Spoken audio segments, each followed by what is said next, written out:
Hi everybody, how are you doing? I'm here at In Cosmetics North America.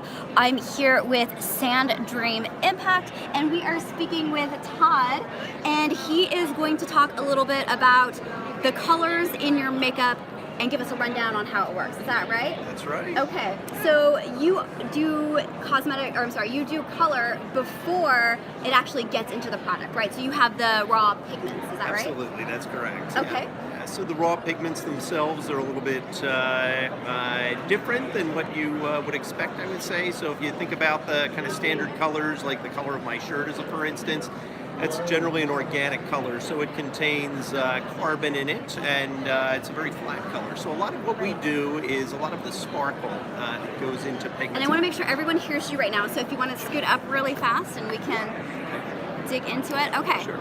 So the types of colors that we do, it's actually based upon you take a substrate, such as mica or synthetic mica, glass, aluminum. Right. And then you take that and you coat it with various metal oxides. Okay. And when you coat it with these metal oxides, even though I'm coating it with something white like titanium dioxide, Yeah. as I build up the thickness of the layer, it's actually going to change the color. And what's reflected back to you is what you're going to perceive. The rest of the color is absorbed. Interesting. So it has to do with thickness, and that reflects the actual color we see. Is it because it makes a light of a certain wavelength, or do you want to discuss that a little bit? That is correct. Okay. So yeah, so what happens, it's not a perfect layer that's actually I'm going to formed. scoot you guys in here because I want to make sure you can hear this, so if anyone out there is watching, you can hear us loud and clear. All right. Sure. So the layer itself, it's not perfect. It's on whatever the substrate is. So light will actually tend to pass through in some cases and then be reflected out, and then it will bend the light at a certain angle, depending on the refractive index of the material. Right, so right. higher the refractive index, the more it bends the light, the different the color you perceive. There it is. That's how you're getting your sparkles. People, it's through science. It is. That's fantastic. Yeah, so lots of different oxides that you can use, iron oxide, titanium dioxide. You can use organic materials like carmine or BNC type colors as well. Okay. All of these things will give you different effects. So Interesting. Okay. yeah. And effects, what you mean by effects is basically the look of your... The look of the material, the color of the material. Right. So if you wanted to make a really nice green as a for instance, you could use a chemical like chromium oxide. Okay, chromium is green. Okay. Chromium is green, yes. Got it. And that produces a really punchy green, or? Yes, yeah. So really intense greens like forest green Right. would be what you would get. Or you could use something like ferric ferrocyanide. That's a material that will give you a very intense blue. Got it. So, and you can, as you put more and more layers on these products, you can form different effects. Okay, so there's all sorts of things at play here. You were talking about whether the particle is thick or thin. That's part of it, right? And that Correct. influences things. Okay. Correct. And then also the color of it. Yeah. Right. Okay. And then also particle size. Is that Particle right? size, absolutely. Okay. So the larger the particle size, Yeah. the more sparkle you're going to get. Ooh, I like myself some sparkle. Yeah, so you take a glass flake as for instance, glass of course being transparent. You Yeah. coat that, you get some beautiful sparkle from the glass as well as color. Okay, drop some knowledge on me. How does that not hurt your eye though when you say like a glass particle? How do we keep it safe for consumers? So the glass itself is very, very thin. It's only about 450 nanometers. So, and because it is that thin, it's not actually going to penetrate your skin like a thick piece of glass that when you break your a window in your house would cut Right. you. So yeah, it's so small it can't actually cut you. Can't actually, okay, so small it actually can't cut you. That's pretty interesting. That was 450 nanometers. you said. Nanometers, correct. Okay, pretty darn tiny. Yeah, absolutely. So one of the other areas that's usually of a lot of interest to people is color travel. So these are colors What, that... color travel? Color travel. What is So color travel? Color travel is where a color actually changes as you change the viewing angle on the product.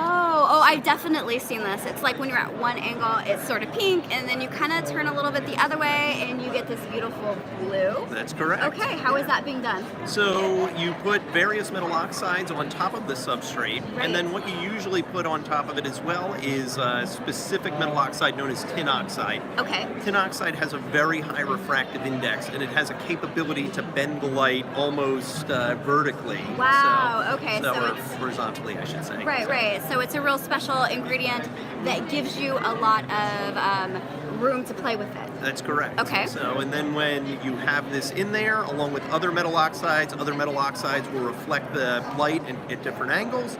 And then the tin oxide will actually reflect it at almost a 90-degree angle. So you generally see white. It's called an interference pigment because you see completely white. I love this. This is so fantastic. All the physics involved in that. Great. And then you put the pigment, then you put it on the skin, and you will see that amazing color travel from the various metal oxides plus tin oxide. I see. Okay, wonderful. So, see, I'm learning this, and you guys are learning with me. That's one of the beauties of being live and being here at this convention. Do I get to see some samples? Absolutely. This put in action? Absolutely. I'm going to turn it over to Kim Kern here. Okay. Kim can definitely speak to the color much more intelligently than I can. Wonderful. Okay, sounds good. You know, it's a pleasure meeting you. Thank Very you nice to so meet much you. for spending some time with me. I really appreciate it. Thank you.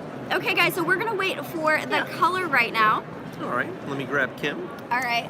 All right, Kim. And so expect to see some future videos on that because I definitely want to go into that in more detail. You know, I talk a lot about cosmetic chemistry. I've done a few videos on physics, but I think the color is going to definitely be one of the physics videos I do in the future.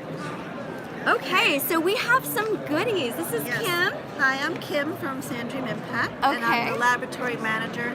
I manage the applications lab where we try all the pigments that Todd just spoke about and see how they perform in different cosmetic applications. Right, so we're going to take that science and put it into action. And before we get started, what is your background? What do you do? I went to college for chemistry and also chemical Yay! engineering. Oh my goodness, yeah, sorry, I love Another chemistry. woman in science. Another STEM sister, yes. Yeah. And then I also went on to pursue my MBA in business and quality and fantastic. productivity.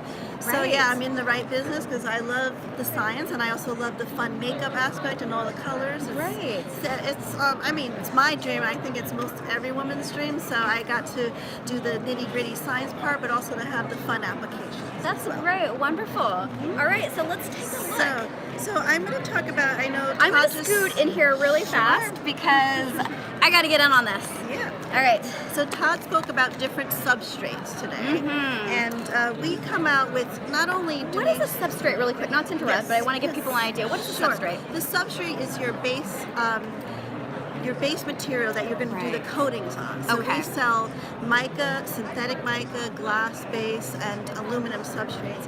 And the only one that's not acceptable everywhere on the face is your aluminum substrate. Okay. Because aluminum can only be used in the eye area and nails. I see, but not on the face. No. Interesting. Okay, usually it's the reverse. Usually it's that you can put stuff on your face, but not your eyes. Yes. So it's a little bit of a reversal. That's It interesting. is interesting, but a lot of people nowadays, some companies want all natural, so they Yes. want just straight mica, the natural mica. Okay.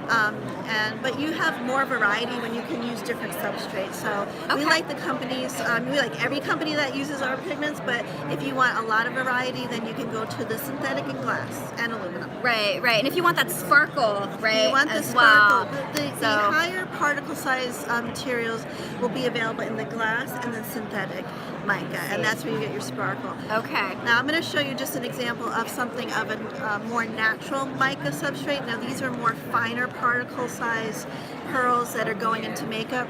This is one of our TC Carmine Pink. It's a natural mica with carmine coated on TC top. Carmine. Now, carmine is, I don't know if you guys remember, but I talked a little bit about carmine in the reds. That's our bug juice there, right? Yeah. Exactly. So, and what makes it pink instead of a reddish color? The pink is just maybe the diluted, pigment that comes from the beetles. I see. So Okay. it can come in varying shades of pink. Got it. Okay. So this product uses our natural mica, the TC Carmine Pink, and you have that soft, velvety feel because the finer the particle size, the more creamy the feel. Oh, okay, that makes sense. So Yeah. tinier particles, more creamy. So if you're a real sensory type of person and you like the feel, then you're gonna go with the smaller kind. And that affects too that's not sparkly, right? And because it's finer, it doesn't have that same shimmer. Oh, okay, I'm learning and putting things together. This is great. All right. And then, so we come out with trend stories to apply these different pigments that we sell. Right. And this happens to be called Moonstruck. It's a forecast for the fall winter 2019-20. Can you hold that up to the camera so everybody can see it? So we have a beautiful variety of colors. They're very into the berry tones, the crimson reds, the boysenberries. It's all about the fantasy of space travel and the colors shown in our galaxy. Let me hold that up. Let's get those in there. So this one you said was Moonstruck, is that right? Yeah, these are all part of the Moonstruck story. Oh, okay, the Moonstruck story, got it. So I don't know if you guys can see it in the light too much, but it is really sparkling over here. Yeah. And you were saying this has to do with fall, is that right? Yeah, this is a trend forecast for the following fall. Oh, okay, so you're getting it here first. This is what's gonna happen next year. Yes. All right. And these really incorporate our finer particle size pearls to get very full coverage. Okay. Some of these have synthetic mica, some of them are natural mica, and they are deepened by black mica to give a more rich tone and a lot of depth. So it's all about the interaction of different colors, different substrates to produce an end product that the customers want. Right, and so when you're saying full coverage, it's not like a lip gloss, but it's something that goes on really thick where you get the pigment everywhere, which happens to be the kind of stuff that I like. Yeah. Okay. So this would be like a one-stroke application of a nice amount of coverage. Oh, okay. Let's see. I'm gonna take the camera here so we can So get I'm a going to look. do another replay of one stroke. Oh, So so this is very full coverage and high shine. You can see how shiny it is in the light. We don't need to try hard to show that. Yeah. We also sell the raw materials that make it shiny. So our niche market is pearlescent pigments, but we sell hydrogenated polydesines, which is incorporated into our lip gloss because we try to incorporate all of our raw materials in our prototypes. Okay, got it. So that's a great product for high shine, hydrogenated polydesines. You were going to be so cold. Do you want me to go get you a napkin really quick? Because there's going to be... Okay, I'll be right back. Sure. You can keep showing us stuff. Okay. I'm going to move on to our next trend story, which is called Foil Fiesta. Foil Fiesta is all about high chroma materials, and everyone likes metallic. So this is another trend we see happening next fall winter, but I think it's kind of a trend that stays around all the time. And these make use of one of the substrates that Todd spoke of is an aluminum substrate. We have a line called Alchemiques, and Alchemiques are all aluminum based. These are primarily just for your eyes and nail. Okay. So these will give beautiful metallic finishes. Oh yeah, this is one really of my favorite colors. This is the antique silver. Yeah, I want you to really enjoy this, and so put some on my my hand here. Okay. Let's so see if we this can get has that. a very high shine, high chroma, reflective There finish. it is. Now you guys can see it on camera. Okay, wow. So this trend story is called Foil Fiesta. It's all about a party. Foil Fiesta. It's all about a party in the holiday time where you're wrapping paper. I have some baby wipes to offer you. Thank you. Yeah, it's a messy job, but someone has to do it. But someone has to do it. That's right. And then, as I said, we put these pearls in finished products so that our customers see how they react in different applications. Say a cream eyeshadow using 2 of our new Alchemiques. Oh my goodness. Okay, I gotta try this. Can I put some on my Look Pro for a second and put some on mine? Oh my gosh. Okay, so this it has an interesting texture to it. It's very, very slidey. Yeah. It looks like it comes on, depending on how much you rub against it. You have to mess it up a little bit It's to get either, some coverage. very transparent, or if you do it a lot, you can get some coverage here. And I don't know if you guys can see it, but we're getting the sparkles. And so if anyone is joining us, feel free to ask questions as well, because we've got an expert here. Might as well enjoy it. All right, let's see, moving on. Yes, okay. So then along with our pigments that are only used for the eyes and nails, we have pigments for all over the face. So the mica base and the synthetic mica, as I said, can be used anywhere. So we have a nice face highlighter illuminator. Okay. And this is primarily made with our TC Gold. TC Gold can be used anywhere. It's made with iron oxides and natural mica. And I'm going to put some on your skin. Sure, and while you do that, let me ask, okay, hold on. So we're going to talk about this. Spread that out, it's full coverage. Spread that out. So that's like your strobing effect. Yeah. Let me see if I can tap this and get it into focus so that people can kind of like see. No, I guess not really. Okay, but yeah, wow. So you can get high chroma metallic finishes without using aluminum products. Wow. Okay, that's interesting. Yeah. So this is done without aluminum. Let me ask you this. What determines whether it can be used for eyes, face, nails, or whatever? Because it seems like there's no rhyme and reason, but maybe there is. Can you walk through that, or is it complicated? There's a little rhyme or reason. I mean, a lot of it is subject to the FDA. You know, Okay. they do testing Yes. on irritants to different parts of the face, and yeah, aluminum is just not allowed around other parts of the face Okay. except for the eyes. There's So it's a different number of rules There's a kind number of of rules. combined. Okay.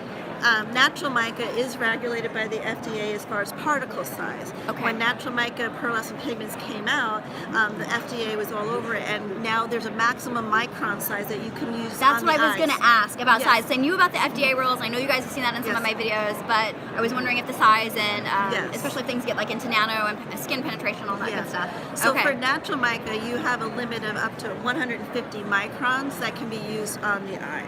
Now the FDA, since mica was around, then the next phases became a synthetic mica and Okay. glass. The FDA has not imposed any regulations on those Right. substrates, so you have more leeway. Got your it. your micron size can go higher for those substrates. I see. So if you want Okay. a little bigger sparkle, go with the synthetic mica or the glass base because you don't have any regulations. Right. No, this is great. I'm glad that we're actually digging into this. I'm glad that we're actually digging into this as well, because I know a lot of people are concerned about their cosmetics because they don't exactly know what's in them. And so by meeting people like you, we can kind of take a deep dive in and find out more, so we know about what's good for us, what's not, and why. Yes. Okay. And we also do our due diligence. Of course, all of our raw materials are sent out for heavy metal testings, and they Right. need to meet certain regulated And requirements. that's always good to know, actually. Yes. Yes. So lastly, our third story is called Okay. Second Skin, and this is all about feeling natural in your own skin. So this is basically for slight color correction, for blurring effect, for just enhancing what you already have. Yeah, so if you don't want to go like big flamingo, you Yes. can just go calm. Yes, exactly. So here we're featuring, we have a line Great. called Bichromas. So this is a color correcting palette. And this material in here is based on bismuth oxychloride Okay. and some pigmentation for color correction. So we have, you always do the opposite side of the color wheel to Yeah, correct let me your get it a little problems. closer so you guys can check it out. It gets a little blurry when it's closer, but you guys can also see what's going on. I think that's probably ideal. So there you go. Okay. So these are colored with some of the pigments that Todd was speaking of earlier. Yeah. The lavender would be manganese violet. The chromium oxide green is Awesome. this. I'm glad that you're tying these into the colors. That's great. And this is iron oxide yellow here, and this is carmine, and these are just a blend of iron oxides that are on mica. Oh, that's fantastic. So yeah, so this is all for your nice color correction. And then we have some highlighting effects with the large sparkle. This has a little bit of a medium to large sparkle glass pearl, which I'm going to show. I don't know if the white will show up. But this is a little You know what? Let's try it highlight. on my skin. My Yeah, skin's a little maybe, bit yes. darker, so let me do this Yeah. and hold it to the camera. This is for maybe the inner Here. corner of your eyes if you want to brighten Yes, your those eyes. highlighters that you guys used to brighten. Let's see. Oh yeah, you can Yeah. see it. Totally. Look at that. Look at Yeah. that sparkle. So it's always great to show these products to your customers to see how they're going to perform in various applications. That's what we like to do. We like to provide education to our customers and show them how they can use whatever they want from our portfolio in something that they're formulating. This is one of my favorite lip glosses. It's a little ombre effect. Oh, hey, I haven't So- seen that yet. Is this relatively new, or have you seen this around? Well, it's basically a visual effect. So once you start Right. messing it up with Yeah, your it brush, goes. it's going to go away. But it's like a three-step I thought filling maybe process. they were different Densities or Yeah, like something? different densities, so they would kind of like separate out a little bit. Yeah, so this is just a little trick for filling. We filled, the darker one first, and then medium, and then light, just for a cute visual effect. But I mean, this is all based upon a pearl called Sachet Opal. It's one of my favorite pearls. It's kind of a nudie rose gold, Right.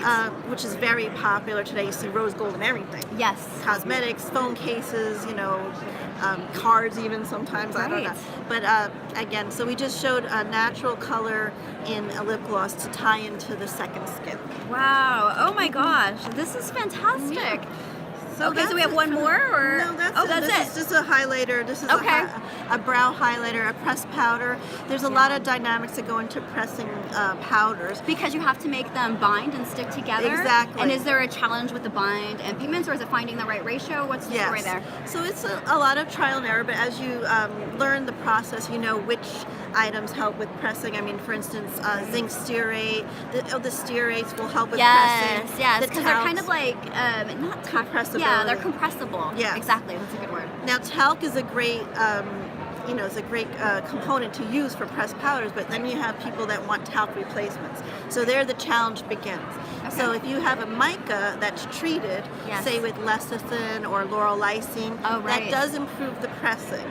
And if you combine that with a zinc stearate or a boron nitride, that will aid in the pressing as well as any liquid binder. So Got there it. are ways around it. Yeah. But it's all about finding the right ratios, and depending on the pearls you use, the larger particle size pearls will decrease the pressability, so you need to make up for I it in the see. liquid binder or the binding ingredients. Right, so more binding if they're larger. Yes, the smaller particle pearls will have an inherent natural ability to press a little bit better. Right. So, Oh my God, this is amazing. Thank you so much for doing this. Can you remind people who you work for again? sure. Yes, I'm Kimberly Kern. I work for Sand Dream Impact, and we're based in Fairfield, New Jersey. We're a pearlescent pigment supplier among a lot of other raw materials. And for if your you guys have more questions that you want to ask, let me know in the comments. Maybe in the future I can do another video with her. We can pick her brain a little more depending on what questions you have. So let me hear from you in the comments. Thank you guys so much for watching. Hopefully this was helpful. And yeah, thank you again. I really appreciate it. You're welcome. All right, It's take nice care, to you be here. guys. Bye.